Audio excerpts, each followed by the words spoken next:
We're talking about Celebrity Big Brother. There's somebody in there who you know quite well. Is there? He hadn't mentioned it.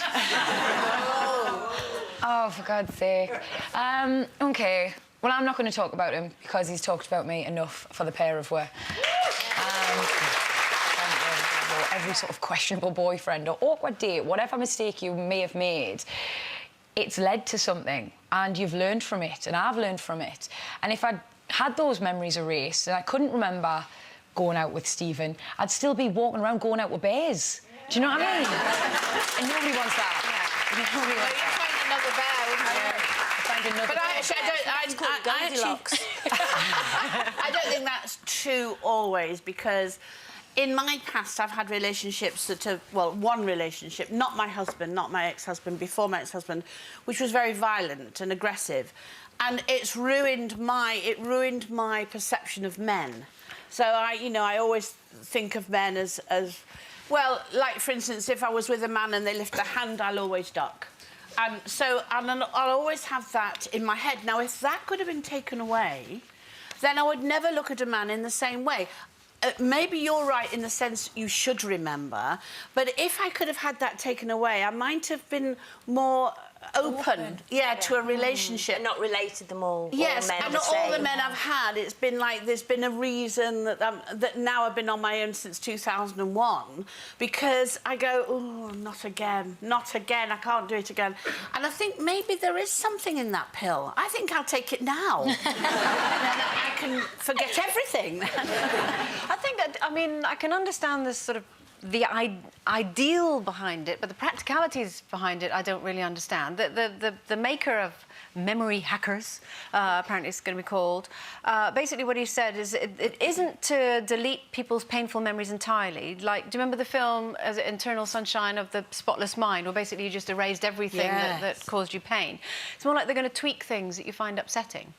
But how do they get to that bit in your head? That's the bit I don't understand. So they go like this, the wrong memory. They put probes in and they go, that bit's bare and that bit's there. So let's take. What if they make a mistake and take the good bit out? I know. What if you're hoping to get rid of Stephen Bear and you end up losing Ibiza 2014 with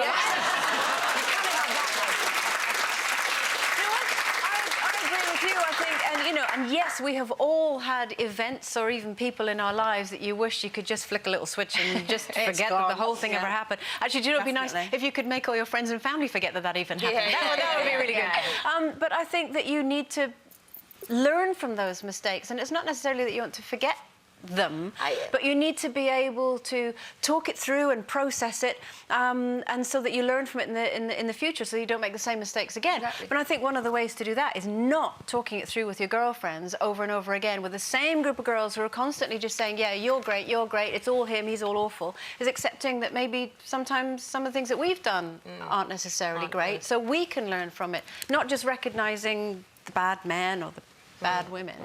It just scares me, the whole scientific thing behind it, that we're now going to be able to take a tablet to erase memories, and it's just all too Stepford kind of wives for me, and too robotic, all of a sudden it'll be like, you need to plug her in, she needs charging. It's just like how far... The only thing for me where I can see it being really beneficial is for people who've maybe had post-traumatic stress. Of course, or, something like that really, really now they can't move on in life. Yes. That would be the only benefit for me that I would see. My thing here from Lauren, I wouldn't erase the memories of my ex. If I forgot how he hurt me, I might be foolish enough to love him again. You must live and learn. That's so true, isn't it? And Kate says, no, everything that has happened to us in life has made us the person we are today, which is what you've just said. And regardless of how unpleasant memories are, I am the best version of me right now, because those things happened. I agree. Everything that has happened to you, whether it's mistakes you've made or the experiences you've had, they've led you to where you are right now and how you are as a person. Yeah, I agree. Yeah. But I do wish they could take away if I could be rewired, which apparently could be, can I not be scared of spiders? They've started coming in. Have you had this in your house? So I found my first big one. You must always think of them as friends. No, no, they are not my friend. They are not my friend. You are not my friend. For more Loose Women action, click here.